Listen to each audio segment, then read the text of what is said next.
Nice to meet you, Rico, Olivia said, introducing herself as the young man took a seat across from her. The two traded small talk until Trina arrived with their drinks and Olivia introduced her to Spud. So, you're from Alabama? He smiled. Born and raised. Olivia smiled back before angling the attention over to Trina while she enjoyed the music and drink. Minutes later, Trina accepted an invitation to dance with him as she excused herself and headed to the dance floor. Olivia sat with her drink thinking of how far she'd come from home and from homelessness in Seattle. She'd only had $20 in her pockets when her bus had finally made it to Seattle. Not knowing what to do and not knowing anyone, she somehow managed to overcome the odds and pull herself together. She sipped her drink and thought about what the future could possibly hold for her. The streets were hard to deal with every night, and she was almost 18 years old now. She couldn't continue to risk arrest for peddling narcotics. She'd been arrested a few times already, she thought, and any arrest for drugs would ruin her chances for her nursing license. She sat quietly mulling over her options when the couple returned to the table. Girl, he can dance, Trina lauded. Rico grinned. So, you can dance, huh? Olivia teased playful. I can hit a step or two. Spud smiled shyly. I need a drink, Trina said before heading for the bar. How long were you in Seattle for? He asked. I don't know, Olivia said thoughtful. Could be a year, could be longer. I haven't thought beyond a few weeks at the time. He nodded to himself and thought before Trina rejoined them with fresh drinks for everyone. The three had been drinking and conversing easily for an hour. When Blaze and his drunken crew staggered through the front door of the club, boisterously loud and obnoxious as they came towards Olivia's table and stopped. Oh shit, Blaze called over his shoulder. I'm not seeing you in hell. Girl, he said, reaching out and taking Olivia by the hand and trying to pull her up from her seat. Stop, Blaze, Olivia warned, removing his hand off of her arm. You're drunk, man. Now you gone front on me. He slurred, turning to look at his crew. You must got a gold lining on that pussy. Come on and let a nigga get a feel of that. He took her hand more firmly now and began to tug at her. She said she is not trying to fuck with you, nigga, Spud said before removing the man's hand and turning to face him. You need to take that Rappo shit somewhere else. Blaze's eyes cleared for several seconds as he considered the man before him. Who the fuck is you, nigga? This is my company, homie, Spud said, almost nose to nose with the other man. Let's just go, Rico, Trina, Olivia said, getting to her feet and stepping between the two men. Yeah? Blaze laughed. Take your bitch ass on with the others, he'd been saying to Spud before being socked viciously in the mouth and driven back a few feet. I got your bitch, nigga, Spud said, shaking Olivia off after punching Blaze in the mouth. Come on outside, head up, you and me, punk. Blaze grinned bloodily as his mouth bled heavily and his teeth were all red. Oh yeah, homie, he said, shaking his head clearly. Come on and let's do that. He turned and led the way back out the door. No, Rico, Trina said. They're gonna jump you. Olivia slipped out the side door and made it to her car, where she removed a .357 Magnum revolver and slipped it inside her purse before rejoining the other two back inside the club. It's gonna be head up, Spud said, heading out the front door with the women behind him. Blaze stalked back and forth in his saggy shirt, discarded with several heavy gold ropes around his neck, tinkering against one another as he moved. Spud stepped out in the parking lot and immediately started firing his fist into Blaze's dark face and head, dropping the man on his ass in a stunned wonder. Blaze's crew started calling for him to get up and whip the man, but Blaze was clearly out of it as he bled from his mouth, nose, and ear. Which one of y'all next? Spud challenged, hitching up his white Sean jean shorts while removing his Seattle Seahawks jersey. The guy a little larger than Spud took up the challenge and ran in on Spud, swinging. Spud moved out of reach before firing a quick two-hand combination that exploded on the man's chin, sending him down in a heap. The smallest of the group of men ran for the car and appeared to be going for a weapon. Come on, Rico, Olivia said, taking him forcibly by the arm and leading him to her car while Trina held onto his other arm. They'd made it to the car and had Spud seated in the rear seat. When Blaze ran up quietly from the blind side and pointed a 9mm in the car at Spud. Olivia saw it as though in slow motion as she reached in her purse, withdrew the big cannon, extended her arm with the gun in hand, and fired into Blaze's head from 3 feet away. The flames leapt from the barrel with an ear-deafening thunderclap as the back of Blaze's head bounced with a great impact, leaving flying bursts of brain tissue, flaps of scalp, and bits of bone that peppered the side of the O's before the body collapsed to the sidewalk, the 9mm clattering to the pavement. The body fell on its side, and the eyes now made a glassy stare to them, which ended up having the face of a shocked look, like he was surprised at death's grasp. Olivia spun on her heels and ran around to the driver's seat in the car, started it, then smoked the tires out of the parking lot before a crowd could gather. "Oh shit," is all Trina had been able to utter 25 minutes later as Olivia pulled into an automatic car wash at the Shell station. Spud hadn't spoken at all as the car moved through the powerful wash and rolling brushes roll up the side, shaking the vehicle. "It was him or you, Rico?" Olivia spoke quietly as they pulled out of the car wash and onto the street. He nodded in a dazed agreement. Trina repeated her statement. "Oh, shit." Olivia turned on the car's stereo and headed for I-5. "Do you mind if we stop at our room first, Rico?" "No, go ahead," he said, rolling up a blunt in the rear seat, his hand shaking slightly. "Trina, what do you want to do?" Olivia asked. "About what? Do you want to go home or are you staying with me?" "I'm staying with you, girl, no matter where you guys are," Spud said. "I'm with whatever. The rooms are $90 a night where we are," Olivia informed him. "Can you swing that?" "Yup, it's nothing," he said. "I'm going to probably be leaving Seattle soon." She sighed deeply and thought as she sped along I-5 South. She hadn't had time to think when Blaze pointed that gun at Rico's head. She thought, and it was really Rico or Blaze who would lose their life. She didn't feel bad about the killing. In her mind and heart was justified. She knew Blaze well, and not at once did she doubt that he would have pulled the trigger killing Rico if she hadn't shot him when she did. Would the authorities look at it like she had? She didn't think so, and it was this thought that led her in the decision to leave Seattle. She didn't think any of Blaze's crew would snitch, but you never know. Maybe it was time she moved on after all, she mulled. 20 minutes later, they were safely tucked away in the airport hotel off of Pacific Highway South. Olivia excused herself to her own room where she stripped and took a long bath, leaving Trina and Spud in Trina's room together. Ben listened quietly as Spud recounted to him what happened the night before at the club. If what Ben was being told was true, then the kid could be charged with conspiracy to murder, fucking up all of his plans, and derailing a young promised life. "And where is this girl?" Ben asked, suddenly fatigued. "She's in her room sleep," Spud said, himself feeling weary. But he also felt responsible for what the girl was forced to do, and the only person he thought to call for help was Ben. "All right," Ben sighed, "I want you three to go to the Sheraton Hotel in downtown Seattle. I'll have rooms for you all, and I want you to stay there until I send someone to pick you all up. Don't tell anyone you're there. Don't call anyone either. You understand?" "Yeah, you can't solve every problem with your mitts, Spud." Ben admonished lightly. "Try using your wits sometime. You've got your whole life ahead of you and a young son who's gonna be depending on you for years to come. How much money do you have?" "Couple of 20s on me. Here, take down this credit card number." Ben quickly gave him the credit card number before hanging up and settling back against the plush leather recliner seat in the front room of his Lake Washington condo. "I'm gonna need you a mic to find out about this shooting that happened last night in South Seattle," Ben told his driver and personal bodyguard. "There's gonna be at least 4 witnesses, friends of this guy that got his head blown out by a young woman who's a friend. The dead guy's street handle is Blaze." "Okay," the big, broad-shouldered, dark-eyed killer said. "And what happens once we run the witness down?" "Have Sean take care of him," Ben said casually, leaving his seat and roaming over to the bar at the far end of the room.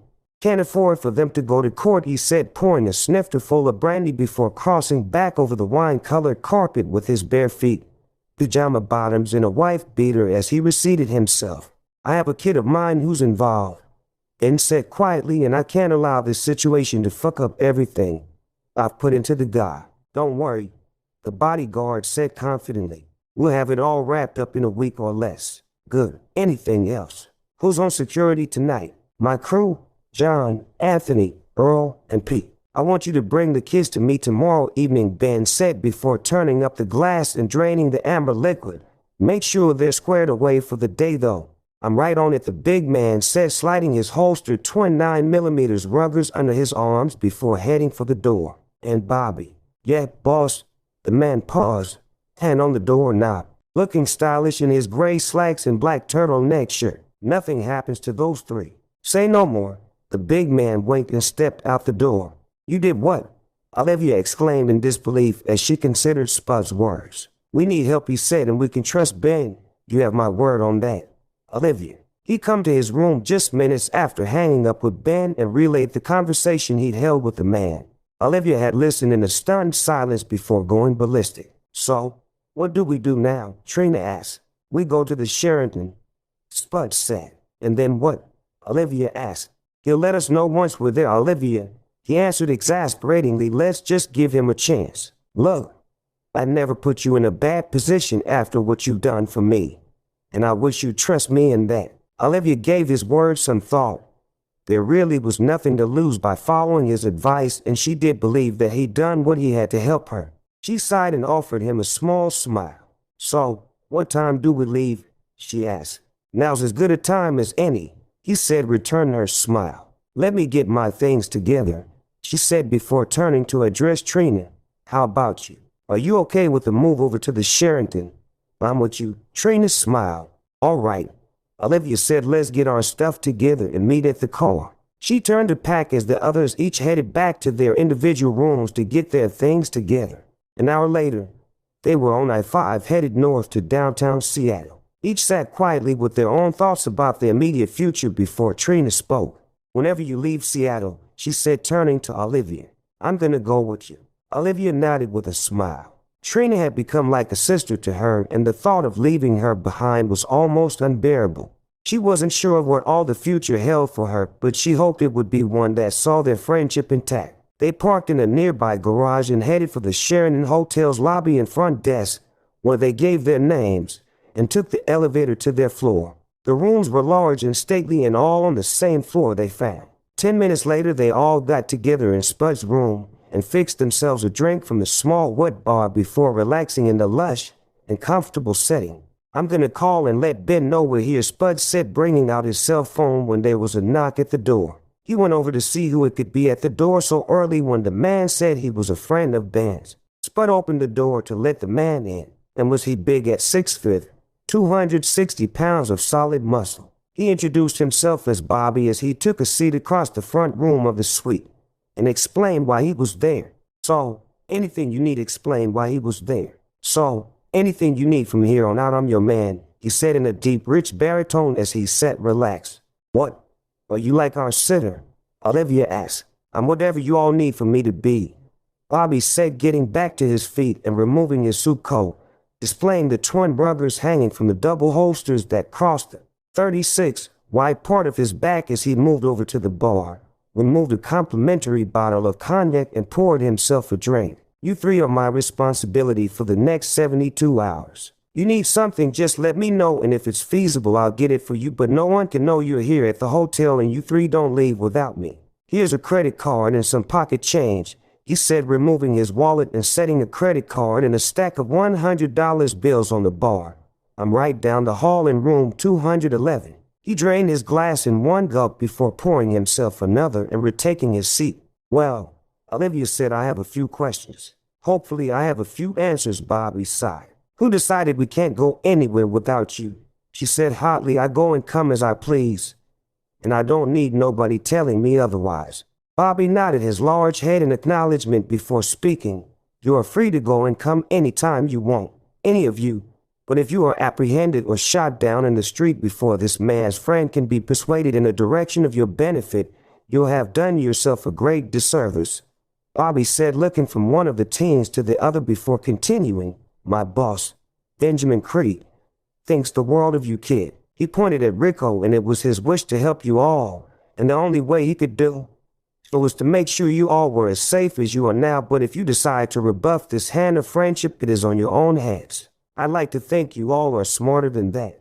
Olivia listened quietly, and when she was sure he was done, she spoke again. What do we owe in return for this helping hand, sir? You're friends of Rico's, so that makes you friends of Ben's. You all are smarter than that, no strings attached. He answered with more than a little bit respect for the young lady. Olivia gave the answer some thought before asking yet another question. When do she and I get to meet this Black Prince? Bobby chuckled in spite of the serious look to ask. He thought before answering. Maybe tomorrow. The day after for sure if I had to guess, he said honestly. She seemed satisfied with his answer and remained quiet as she wandered over to the large picture window and looked out on the glittering city lights. "When are we going shopping?" Trina asked, getting comfortable in his seat. "I need to pick up a few things." "Whenever you like to go, I'll be glad to take you," Bobby said, setting his drink aside, removing a pack of cools and lighting up. "Can I go home and get a few things to wear?" Spud asked from where he sat in an armchair recliner. "Look," Bobby said, exhaling a jet stream of smoke. "Wherever you need to go, whenever you need to be there, I'll take you. You're not in prison or jail, and we're trying to keep it that way. You can come and go as you please. I'll just tag along." With that, everyone appeared more relaxed until Bobby finally begged off for the night after giving them each his room extension number before heading out the door. "This friggin' Frankie," Lenny Buckier said over the whining of the slaughterhouse's electric saws. "He's nuts over this thing with the blacks, and how could guys focus on earnings when you're pressuring them to come up with this bastard's head?" Leo had heard all the complaints before as he sat in the inner office of the Pride Meat Packing Company. Guys were bitching to their captains. The captains were bitching to the underboss. And who knew that to whom he bitched to? Leo has had enough threats from the little fuck, Frankie Freibottom, and his consigliere Anthony Crown. What to do about it was the problem, he thought as he listened to Buckler air his many grievances now. An idea that would more than fix his problem with killing Creed, but also fix his growing dislike of the new boss of the family. There would be a power struggle if he managed to pull it off, but he thought he could fix that as well.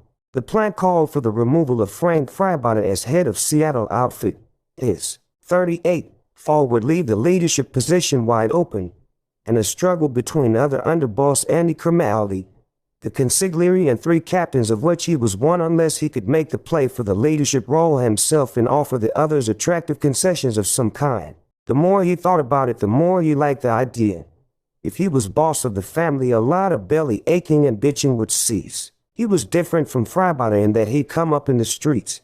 He made his bones through the heavy lifting for the family, unlike Freibottom, whose success was simply that he'd been Don Nicolette's nephew.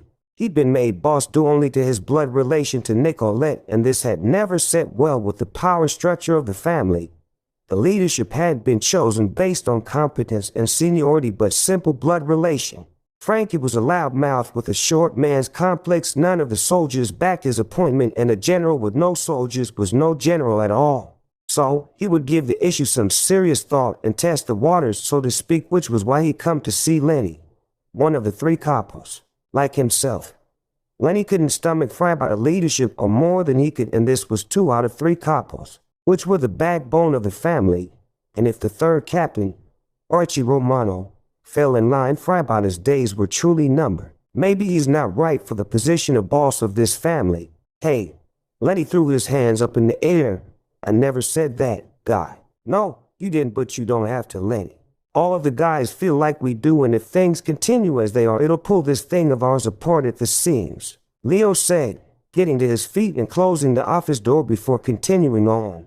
"Something has to give soon, or this whole family will suffer." "What are you proposing, Leo?" Lenny asked, more comfortable now that it was understood that he wasn't proposing anything. Leo considered the man and his questions silently before deciding to roll the dice with the guy. He told Lenny what he thought about Freibottom. He explained the troubles that the family faces for his new incommunicado brand of leadership, the man's indifference to the concerns for the capos and the soldiers, and his infatuation with killing Benjamin Creed even at the cost of an all-out war with the blacks. He expressed indignation for how we're barely earning with what he saw as the only answer to solving the problem, the removal of Frankie Freibottom as boss of the Seattle faction. Lenny Buckier nodded his graying head in thought before getting to his feet, mixing them both a strong drink and motioning for Leo to continue. He was clearly interested in all the other man's thoughts, and at the conclusion had only this to say: "When do we whack him?" When the day finally came to meet Benjamin Creed, Olivia found she was a nervous wreck. Not only had she had a bad hair day, but she started her period the night before and somehow managed to come down with a cold. Fortunately for her, Ben had to cancel their meeting due to some important business that required his immediate undivided attention, which is how Bobby, Ben's security guard, had put it. However, they were checked out of the Sheraton and moved to Ben's Lake Washington condo, where they were to stay until further notice. There were no real complaints about his move on the canceled meeting, as the condo had proven to be equipped with every conceivable amenity. A 60-inch plasma screen in the living room, 40-inch screens in each bedroom, Xbox, PlayStation, and Wii. A home entertainment system in each room, satellite channels, a fully stocked fridge, and deep freezer. The chef who comes daily to cook whatever either of them wants for lunch and dinner. A full wet bar, a weight room and pool in the building, and a jacuzzi off of the master bedroom's balcony. The teens were chauffeured wherever they needed to go, and each had come to enjoy Bobby's company, as he seemed to know a lot about any given topic. "How about we go to the Seattle Center?" Trina suggested to the others as the three teens stood out on the balcony beneath the clear, moonless, gorgeous night. A warm, almost tropical breeze whistling through the treetops, and the stars were sparkling in the dark overhead skies, displaying an extravagant light show. "What's at the center this time of night?" Olivia asked, looking up at the canopy of stars. "I don't know," Trina sighed, "but I'm tired of sitting here." "I hear you," Spud said their side. "But let's just hold off on going out until tomorrow. Ben will have met with us by then, and then we'll know what's good." "Maybe you're right," Olivia said, bringing her eyes back down to focus on the others. "Let's give the guy one more day before we start moving around too much." Without having formally been appointed leader of the group, Olivia seemed to have been given the role by the other two teens. They each trusted her judgment and looked to her whenever an important decision was supposed to be made between the three. "Good news," Bobby said, wandering out onto the balcony where the three stood. "Ben on his way to meet with the three of you tonight." "Yes," Trina squealed as though she'd won the lottery. Olivia nodded. Spud smiled. Bobby grinned at the coolness of Olivia. He long since designated he as leader of the small group, and what a natural leader she was, he thought, watching her quietly now. He'd mentioned the girl's natural instincts too just the night before, and wasn't surprised at Ben's genuine interest in meeting her. "He'll be here inside the hour," Bobby added, watching the girl's reaction to the news. She was as cool as a professional. "Thanks, Bobby," Olivia said, thanking him and dismissing him simultaneously, before turning her attention back to the others. Bobby politely excused himself, leaving the three teens to talk amongst each other. "So, Olivia said we get to meet your mans after all." "Yeah," Spud smiled. "I'm glad we get to find out what the plans are," Trina said before going inside and leaving the other two alone. "You like Ben," Spud said confidently. "He's a good dude." Olivia offered him an encouraging smile before heading inside as well. She longed to have this meeting, and now she would finally have it. She wasn't feeling especially, she felt. She'd been here 6 months and needed a change. She retreated to the master bedroom where Trina stood applying on makeup. Spud wandered back onto the balcony. He'd be off to college in a couple weeks, and suddenly couldn't think of anywhere he'd rather be more. He believed in Benjamin Creed wholeheartedly, and was hoping that the girls would come to feel the same way, that they would seriously consider whatever advice or helping hand he offered them tonight. He'd come to care about the two young women, but knew it was ultimately their decision on whether or not to take the helping hand that would be extended to them.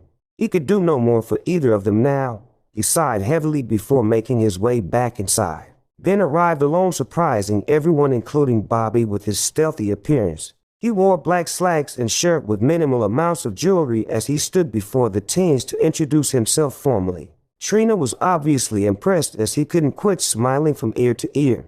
Olivia remained a bit more reserved as she introduced herself and remained quiet for most of the meeting. "So, when we expect to get back to our lives?" Olivia finally spoke in question as Ben appeared to be wrapping up his speech. "A few more days," Ben said, "and you can all relax." "I don't think I can do a few more days cooped up like this," Trina said, disappointed. "I know I can't," Olivia added, looking at Ben. "I understand." Ben smiled. "That's why I would like the two of you to come to Chicago for a month with me." Olivia recovered from her surprise first. "Chicago?" she said with a grin. "Yes, Chicago." Ben grinned back. "I have business in the city and a home in the suburbs. I could use a little company. It gets boring." "What about Rico?" Trina asked, turning to Spud. "Spud will be off to college in a couple weeks," Ben said knowledgeably. "Maybe he could head out to Arizona a little earlier to get the feel of the town and culture early." Spud smiled. "Yes," Ben turned to look at the others. "It'll be like a little vacation, before you actually start school. Get out and about to the night for a couple of weeks. What'll we do there? Trina asked Olivia an hour after Ben had left for the night and the two of them were alone in bed. I'm not sure, Olivia ventured, but it has to be better than what we're doing here. Trina gave the same answer some thought before speaking again. What if we get to Chicago and things go wrong? They won't. How can you be so sure? Ben seems like a very capable guy, Olivia told her calmly. In the dark, he's just bringing us along so that he could watch us. And for $1,000 a week, I don't mind being watched or babysat. Ben had offered the girls a salary of $1,000 each week for the time they would be in Chicago as his personal aides and helpers. An offer Olivia saw no real problem with and planned to take him up on with or without Trina's involvement. Well, I guess we're going to Chicago. Trina laughed nervously in the dark. Don't worry, girl, Olivia said soothing. I'll be with you and you know I won't let anything bad happen to you. I know. Well, what's wrong? I don't know. It'll be my first time away from home. Yeah, Olivia said, but you'll be getting paid well for it. Yeah, Trina giggled. Stop worrying. I will. 20 minutes later, they were asleep. Olivia, Trina, then called to the two girls near the American Airlines ticket counter the following day. You guys ready? The girls nod with their bags in hand. Ben takes this himself and leads the way to the boarding area. Good thing you guys packed light, he said, eyeing the girls knowingly. It'll be hot and humid this time of year. They boarded the plane and took up their assigned seats. The girls immediately fell asleep, sleeping through most of the flight and waking up 10 minutes before landing in O'Hare. They were met at the airport by rented limousine and whisked away to Ben's Oak Park home. The black late model Cadillac sedan pulled next to the curb. Its front door swung open as two men in dark suits stepped out and surveyed the immediate area surrounding them before opening the rear passenger side door and helping Frankie Freibauter out into the early morning sunlight. The three men made their way inside the 4-story building up to the penthouse owned by Freibauter, where drinks were served and ties loosened. What's the word on Die Bias? The friggin' moron, the Don asked, standing behind a fully stocked bar in the room's far corner. Frankie Salerno says he has his crew combing the streets left and right, sun up to sundown for the guy. The smaller of the two well-dressed bodyguards answered. You figure the guy must have left the city, the larger guy added. You friggin' figure, do you? The Don said, irritable, stepping from behind the bar. Maybe he's right here in this building. Leo Die Bias couldn't find his asshole with a flashlight in the middle of the friggin' daytime. The two bodyguards wisely remained quiet as the little man went on a rant for several minutes before finding his way onto the front room's balcony, where he tossed crackers to the pigeons below as they squawked loudly among one another for the morsels being offered. Building. Leo Die Bias couldn't find his asshole with a flashlight in the middle of the friggin' daytime. The two bodyguards wisely remained quiet as the little man went on a rant for several minutes before finding his way onto the front room's balcony, where he tossed crackers to the pigeons below as they squawked loudly among one another for the morsels being offered. He'd given his men, his captains, a very simple task to accomplish. Kill the nigger. Simple, he fumed. What was the friggin' world coming to when 50 able-bodied men couldn't carry out a simple hit? It would have been comical had the situation not been so serious. His family had been made to look weak and seems ineffective before the other 28 other families operating in the U.S., all because of one nigger, Frankie thought with disgust. The Don never noticed the barrel of the .50 caliber sniper's rifle nor the glinting sun off of his scope's lens, nor did he notice his bodyguards moving into the rear of the penthouse to lay prone on the floor. He never heard the shot that destroyed his head, the shot that was fired out of the neighboring building, sending the pigeons to flight and Don Frankie Freibauter to another life, the afterlife. You ever have alligator stew? And asked the girls over lunch a week after landing in Chicago. I've had the tail, Olivia answered readily. My uncle was a trapper back home.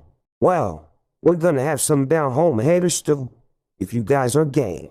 He grinned, forking up a sliver of beef and popping it into his mouth. I'm game, Trina said, but I can't swim good. Don't worry, Ben said, sipping his Pepsi. We won't let you down. He smiled with a wink at Olivia. Ben had been offered a week away from the city and consulted the girls about getting away to a weekend of fishing, hunting and relaxing in Louisiana, virtually living off the land for 3 days, and each had agreed readily enough. A week later, they were once again boarding a plane and loving the idea of a weekend of relaxing. The girl slept through a refueling in Arizona before waking up upon landing at the Louis Armstrong International. It was stiffly hot and the humidity hung in the air like a wet blanket. They rented an expedition from Hammond, where they pulled up in front of a cabin house that sat back into the wilderness and miles away from the nearest neighbors. The place was virtually surrounded by swamp but had been built sturdy with its heavy timber walls, roof and floor that sat some 3 feet off the ground. The cabinets were stocked with canned goods and there was a room for each of them. They all quickly unpacked, putting things away before wandering out to the porch. The surrounding were an oasis of wildlife with birds singing high up into the treetops. They all met on the front porch grinning like idiots before heading out to a small town called Ponchatoula for a few needed supplies. The group bought a few sleeping bags, a large tent, a shotgun, fishing poles, reels, and tackle boxes before heading back to the cabin. Ben looked over the small outboard motorboat that sat tied to his trailer beside the cabin before satisfying his need to know that it was in a serviceable condition. "How about we take off at first light?" Ben asked, shoveling a fork full of hamburger helper in his mouth. "Sounds like a plan," Olivia said, sipping on a glass of brandy they found stashed above the sink. "But nighttime's the best at gator hunting." She grinned. "I can almost taste that stew now," he smiled. "I'll stay on the boat when you guys go for the gator," Trina said sheepishly. They all settled down for the evening, each retiring to their own room. Olivia had a rear room and now stood watching as the sun set, falling behind the western horizon in a large red ball before sleep would catch up with her. The next morning, before there was any light in the skies, the three loaded up their fishing poles and tackle boxes, sleeping bags, and tent before hitching the boat trailer to the expedition and heading for the mighty Mississippi River. Everyone was excited and couldn't seem to stop laughing at one another as they all traded jokes. After an hour of driving, they finally reached a fishing hole they were told about at one of the sporting goods stores in Ponchatoula and quickly backed the boat into the waters of Lake Pontchartrain. 40 minutes later, they were out about a mile and catching plenty bass, cat, and trout while working on a cold 12-pack of Miller High Life. "You can't beat this," Ben said, reeling in a big catfish off the end of his line, quickly removing the hook from his jaw before tossing it in an extra cooler they brought along to keep the fish in. Olivia hooked an 8-pound bass and fought with it for all of 5 minutes before managing to get it into the boat. "I love the quietness," Trina said, shoving from her third can of beer. "The serenity," Olivia agreed. Being out on the water, so far from land, traffic, and people, had a feeling of blissful tranquility. She began to think over her last 6 months and the money she'd managed to save. She thought about her family back in Alabama and how she missed them. They sat out on the water for several hours before deciding to call it a day and prepared to motor back to shore. Leo Bias was voted boss of the family the week after Frankie Freibader's burial in Seattle. Getting everyone on the same page had been an easy task, but he'd managed to get it done through promises and bribes of various natures. "This thing with Benjamin Creed," he said, standing in the center of the room filled with men in his Northgate home. "Let's take care of him and get back to other affairs. No one hits 2 of our people like he does without paying a heavy price. Do we know where he is? Archie Carlisi, the new family couple. Yes, he's out vacationing in Louisiana. Lenny Bucker, the new family consigliere, said from a recliner near the fireplace. This is a good time to take him out, Leo. How about you take a crew and handle this thing, Archie?" Leo said, before turning to address other matters. Archie Carlisi left his seat and headed out the door into the bright mid-morning sunshine, where he paused to light a smoke before continuing on to the white Corvette he owned. He'd been waiting for an opportunity such as the one he offered him, an opportunity to show the boss and others what he could do. He stopped next to his car and took out his cell phone, where he spoke briefly but excitedly about the job that would take him and his crew out to Louisiana. "Well," Ben laughed, "the motor is flooded," he informed the girls. The outboard motor wouldn't start, and the current started taking them downstream and away from the gear. It had been hilarious for the first 35 minutes or so as they floated along with the flow of the current, but as they entered the narrowing canal, the flow became treacherous over the white caps, and they were just about river rafting when the first shot rang out. The powerful flow of water took them over small white falls and breakers as the shooting began, and all quit being funny as Olivia spotted to the white men standing on the bank taking aim with rifles. "They're shooting at us," Trini cried, making herself as small a target as possible. "Put these on," Ben called, tossing each of the girls a life preserver and quickly getting into his own. The next shot hit closer to the boat just as Olivia now pointed out a 20-foot waterfall that they were quickly being swept towards. A round clanged off the small engine of the boat and sent small plastic fragments cutting through the air, a larger piece cutting Ben's cheek open. The smell of gas was strong now as Ben forced the girls to lay low in the boat, before the next round blew a large hole into the side just above the water line and passed through Trina's thigh. "You're okay. You're all right." Ben tried calming the hysterical girl who was obviously in a great deal of pain. "Everybody hold on and don't let go," he called over the thundering sound of the waterfall now less than 30 yards away. Ben had begun trying the paddles against the all-powerful current that was now in complete control of the small boat. "Hang on," he shouted again. "The waterfall is less than 20 yards away now, 10 yards. Concentrating on holding on, the boat seemed to hang suspended in the air for several seconds before dropping over the side of the fall to crash violently to the water below, which tons of water falling from above has created an undertow at the point of impact. Somehow Ben and Olivia managed to hold on while Trina's empty life vest was found hung up in an old blowdown tree, its branches hooking the vest cleanly and keeping it from continuing on. No Trina, however. Ben and Olivia managed to swim to the bank of the small stream and called out for Trina. "Well, now," an old black in a tattered but clean long-sleeve, coveralls and straw hat, called amicably to them, "was wondering if I was gonna have to go get you." His strong, dark, and handsome face broke into a friendly smile. "Where are we?" Olivia asked, winded and so. "Summit, Mississippi. The closest town to where you are now, and that's about 40 miles east as the crow flies," he chuckled. "But in any case, I'm Leroy Collins. How about you two?" "Ben and Olivia," Ben said, holding his side with a grimace. "And we're missing a friend." "Didn't see but you two," Leroy said apologetically. "Yeah, that river empties out to the Mississippi." Olivia turned away then, her shoulders slumped and crying as Ben came up next to her and held her. "Be getting dark soon," Leroy said, looking up at the sky. "I suppose y'all like to get into something warm, dry." "Please," Ben answered, taking Olivia by the hand and following the old man back into the woods. "What do you say?" Rocky Spilotro asked excitedly. "We get him or what?" Archie Carletti shook his head in disgust. "You got a fucking body. Why, his ass," he sapped irritably before turning his attention to the 8-man crew, "comb the river. I don't care what it costs or how difficult it is. You find me his body or we start over."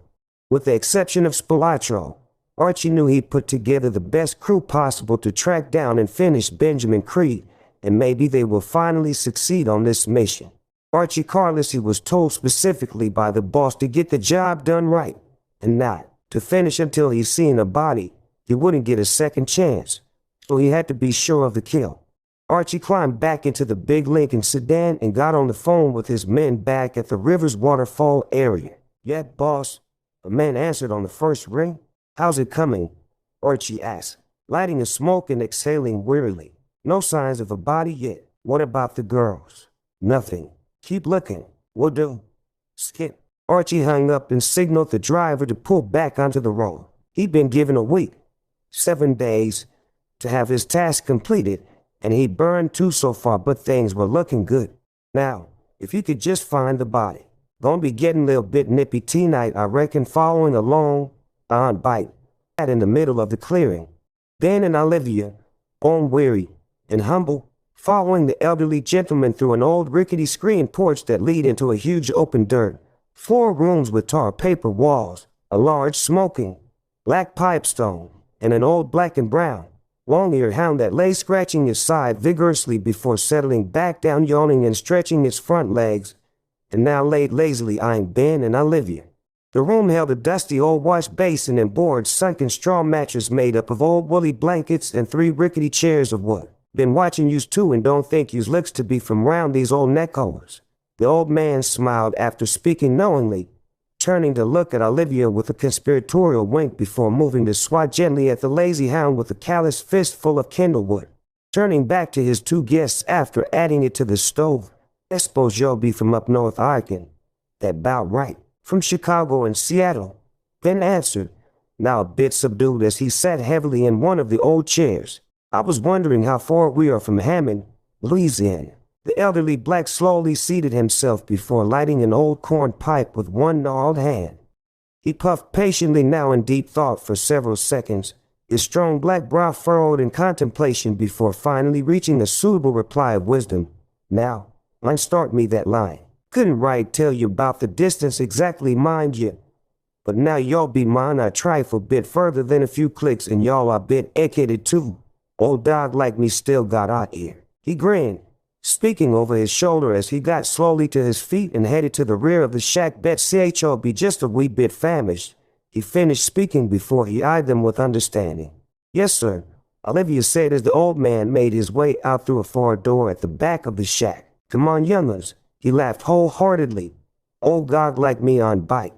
There were hundreds of jars of homemade liquors, homegrown veggies, canned foods of all sorts, huge dried and salted strips of hanging beef, deer meats and pork. Dan and Olivia watched in silent fascination and hunger as the elderly black expertly whipped together a pot of beans and beef in the now sweet-smelling, smoky room lit only by a group of burning lanterns. Leora offered the two some hard-crusted bread that had a feathery soft middle and as sweet and rich as honeyed butter. After half a loaf they politely begged off, but still he fed them more. Putting 2 extra loaves with a pot of beef and pre-cooked beans, they sat eating by candlelight. Well, Leroy said, collecting the dishes over Olivia's protest, I suppose you'll need a place to rest for the night. If there's a chance we could make it to the highway now. Ben said, turning to look at Olivia. I guess we better be headed that way. Sure glad I gotta get going early. Phew. I'd have been a couple of minutes late. Y'all might have been in a whole heap of trouble. Leroy said, adjusting his bifocals to have a better look at Ben. Seems you got yourself a case of amnesia. I reckon. What's that? Ben asked, puzzled. It's when you forget somebody's trying to kill you. Ben and Olivia traded looks before Ben spoke again. Yes, Ben sighed. Somebody's trying to kill me, and that's all the more reason to head for the highway. I suppose you're right, Leroy said quietly. We appreciate everything, Mr. Collins, Olivia said at his side, but it's not safe for us to stay longer. I guess I understand, young lady. He smiled easily while mopping at his brow with an ancient white handkerchief. I have a dandy of an old Jeep out back. I suppose I could give you two a lift. Oh, thank you, Mr. Collins, Olivia exclaimed, throwing her arms around the old man and kissing his cheek. Well, Leroy beamed, give me a few seconds to get these dishes put away and we can be on our way. Ben watched the old man disappear from sight before wandering out on the porch. He thought, with his thoughts, he'd quite possibly gotten one of the kids killed, and he'd possibly gotten his kids killed, he thought, and there was no guarantees that he wouldn't get the other killed before he could get her to safety. Somehow, they tracked him to Louisiana. He was getting careless, and who would have given the order to hit him now? Did it even matter? No, he thought perhaps it didn't matter, but what did matter was getting back to the safety of Chicago. Then, Olivia called softly at his back. 52. Yeah, what do we do about Trina? And then there was the missing girl to reconsider, who was most likely dead and washed out to sea. He thought, what could they do really? If she by chance survived, she would for surely get in touch. If she could, wouldn't she? And decided that he had more questions than he had answers for, and said what he thought made the most sense. We report her missing, then turn to her, and we hope for the best. It's all anyone could do now. Olivia took a timid step out onto the porch. Who was it that tried to kill us? Ben eyed the young woman thoughtfully. He could tell her the truth that the mob wanted him dead, but what good would it do her? Yet, to tell a lie to her. He opted for something somewhere in the middle. Some guys I refuse business with. That's not saying much, she replied. Look, he said, stepping towards her and taking her gently by the shoulders. These guys I'm talking about are a real nasty group of motherfuckers. They don't care nothing for attacking a life. Yours, mine, anyone's, and this is the game they play. You don't need to worry yourself with this. I'm going to handle it. Fuck that, she spat, shrugging him off. Trina was a friend to me and some motherfucker took that from me. I'm not worried. I'm pissed and you will shoo this thing away. I'm in on this. You owe me that band. He really didn't have a response for the girl's rant, and maybe he did owe her, and he meant to say as much, but one look at her told him she meant every word she'd spoken. You two ready to get yonder? The old man asked at their side now. Ben was grateful for the distraction and obediently fell in behind the old guy as he led the way to the Jeep. Who the fuck is you? A licensed dick. Richie Costello spat, watching the other man squat low over the sandy band and study what looked to be multiple sets of footprints. Rich, Philly Battaglia answered irritably. If you fucking know what's good for you, you shut your ass up, he glared before dragging his attention back to the prints that lead into the timberline of the forest. Someone had been through here, he thought, upholstering a big Browning automatic and signaling the other three men towards the tree line. Someone's cut through here, he whispered hurriedly. We track them and see where it leads. Richie, you take the rear. Richie considered bitching but thought better of it and took up the rear as the four-man hickory advanced into the thick greenery of the wilderness. The Jeep looked like a 1960s relic that had long since seen its better days, Ben thought, eyeing the monstrosity with more than a little doubt. Its 4-inch lift added to the monster truck look of its oversized tires. Its wheel winch took up most of its grill and its roofless top gave it a safari sort of flair. Man, Ben chuckled. I remember seeing one of these on Wild Kingdom. Maybe so, Leroy grinned, climbing up into the driver's seat and firing the monstrous V engine. She's good for any terrain and will do a solid 80 miles an hour on the open freeway. Ben helped Olivia into the vehicle before hauling his 6'5", 208 up into the seat. I wouldn't want to make a career of this. Ben laughed, closing the Jeep's low-slung door. The first shot shattered the windshield in front of Ben while the next few pinged loudly into the Jeep's sides. Shit, Ben yelled, go, go. He pushed Olivia down behind him in the rear seat as the big Jeep lunged forward with Leroy standing on the gas as the woods around them came to life with shooting men. What do you got? Archie asked excitedly. We got some tracks leading to a shack in the middle of bumfuck Egypt, Philly Battaglia said, crouched behind a wild fern. All right, Archie said commonly. You guys take your time here. Check to be sure it's our guy in. Hold on, Battaglia whispered. Oh shit, it's our guy and it looks like he's on the move. Take him out. Sure. Arch Battaglia signaled his team before hanging up the phone. I'll call you later, Arch. He hung up the phone, brought up his big Browning, and started firing on the run as he closed in on the big Jeep. Leroy handled the Jeep with surprising poise as he dropped his gear into low and floored it up a muddy track leading away from the property and out onto a trail. The bullets whizzed by when none found the fender of the vehicle. Ben sat low in the passenger's seat as Leroy sat up high, almost unmindful of the rounds buzzing around him as he took to the trail and sped for the freeway. They're all around us, Olivia called in a clear and steady voice that surprised Ben. She sure didn't sound like someone being shot at, he thought, trying to make his bulk as small as possible as the bullets pinged and sang off the Jeep. Leroy looked about as calm and composed as Olivia sounded. Ben noted with amazement. One thing he was sure of, if he got out of this death trap alive, he would make the bastards in Seattle pay a dear price this time around. Philly Battaglia knew he'd missed his one and possibly only chance at killing the man, and he dreaded the call to make to confirm the fact that yes, he had failed to nail the son of Abbage. There was no telling how Archie would react, he thought, calling his men together into a huddle. Right now, they were miles from any vehicle to give pursuit, and the closest town was still 40 miles away, but just maybe Archie and his guys could get a tail, but it wouldn't be Big Ben's, it would be his tail. We fucked up, fellas, Battaglia sighed. We get back to camp and hike out of here. Leave Archie to me. Let's get going.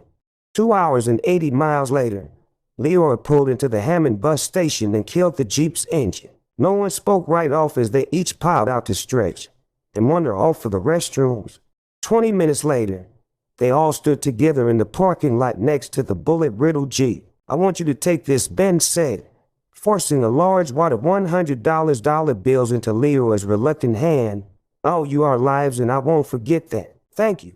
Olivia seemed lost for word and simply offered a hug that lasted a minute as she held on before finally stepping away. You two are going to be all right? He asked, looking from Ben to Olivia. You know how to reach me. I do have a cell phone. He cackled. We'll be fine, Mr. Collins. Olivia smiled. They tarried a few minutes more before Leroy climbed back under the wheel and headed off into the night. Ben and Olivia made their way into the small bus terminal and bought tickets to the New Orleans station, where they would catch a cab to the airport for Chicago's O'Hare. 3 hours later, they were in the cab headed to the Louis Armstrong International Airport for a flight back to Chicago. Ben had made the call to the authorities about the missing teen and left his information.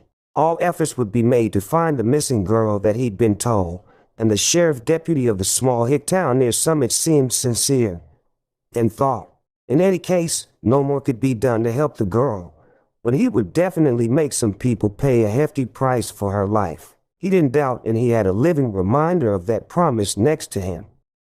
How had he allowed himself to slip? He was 56 years old and slipping like a fucking rookie. He twice almost cost the girl next to him her life, and the child didn't complain or show fear at the least. He wasn't sure what to attribute that fearlessness to. Was it her faith in his ability to protect her or some inner strength she possessed? He decided on the latter of the two. The kid was practically whistling Dixie as the bullets were flying, and though the shooting didn't last but mere seconds, it still took a brass set of balls to stay as calm and composed as she was. She was a real piece of work for a female, he mulled, as the airport loomed in the windshield of the cab. He owed her safety now, and he meant to see to it once they were back in Chicago, his turf. And hopefully, he could send her home before the week was out. That idea never felt so right in his mind's eye. Pay her a nice bonus and send her back to the safety of Alabama was what he would do. Maybe her problem would be solved. He didn't want to risk another innocent life. He possibly ended one already. They were on a plane headed for Chicago several hours later, and Ben was relieved and more than a little amazed at the ease at which the girl had went to sleep. He was still keyed up from the shooting, and his mind was running full tilt now. He didn't have a choice anymore. He had to clean out the Seattle mob or he'd be running forever. This was no small task, he mused, and sat back in his first-class seated section. How to do it without going to war with Chicago, New York, or the rest of the families around the country is the question, and he was as of yet lost for an answer. Maybe time would deliver the needed answer, but first things first. He needed to free himself of the babysitting job he'd taken on and get down to business. That kid's terrific, North Carolina's head coach said. Not only can he score and he's a good player, but also he's as efficient a scorer as anybody that I've seen in a long time. I agree, coach. The lead commentator and sports analyst said a 6-foot freshman shooting guard, Graves, is so economical on offense his next trick might be to reach his 28 two-point average without attempting a shot. Remember, he broke Arizona's single-game scoring record by searing Waza for 56 points on only 30 field goal attempts. He averages more points per shot than any of the NCAA top 2 scorers, and this is a true freshman, ladies and gentlemen. Bob. The kid's phenomenal. Steve, knowing Graves would be the Wildcats' key perimeter scorer, didn't help stop him. When we faced him, we got lucky. He got 2 fouls in the first half and sat for a while. Roy Williams has taught Graves to be patient in the pursuit of scoring chances, and opportunistic when they develop. You're right, Roy, the younger of the two televised spokesmen said. Now, when Graves cuts loose on a drive, he unleashes the fuel of a top-fuel dragster burning into the quarter mile. He is a true power guard, but the greatest test of his strength, though, comes in maintaining his balance with extraordinary lift he gets on his jump shot. I'll tell you, Bob Parks, the older of the spokesmen said enthusiastically, before Rico Graves set foot on Arizona's campus last August. Scouts had no idea who this kid was, but you don't have to go to the YouTube aerial exploits made by this young man to know he's on the nation's conscience now.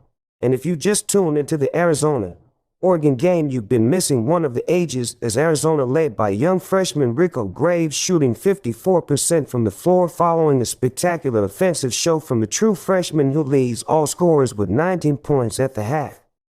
No, Olivia refused flatly. You keep your money, Ben. This shit ain't about you or your fucking money. My girl got killed because of those motherfuckers, and I'm not going home until we kill who's responsible for her blood. She stormed out of the front door of the large Oak Park estate before he could get out another word. Shit, Ben spat disgustedly before turning to his men. Bring her back, no rough stuff.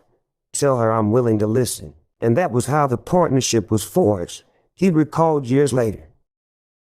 She had certainly got her way, the first of many such instances, to his displeasure. But he would learn to live with it, with her, those first 6 months before their relationship would deepen. The idea of how best to deal with the Seattle mob had actually been handed to him by her, one early winter morning as she came down from her room to join him for morning coffee. Morning, Olivia chirped.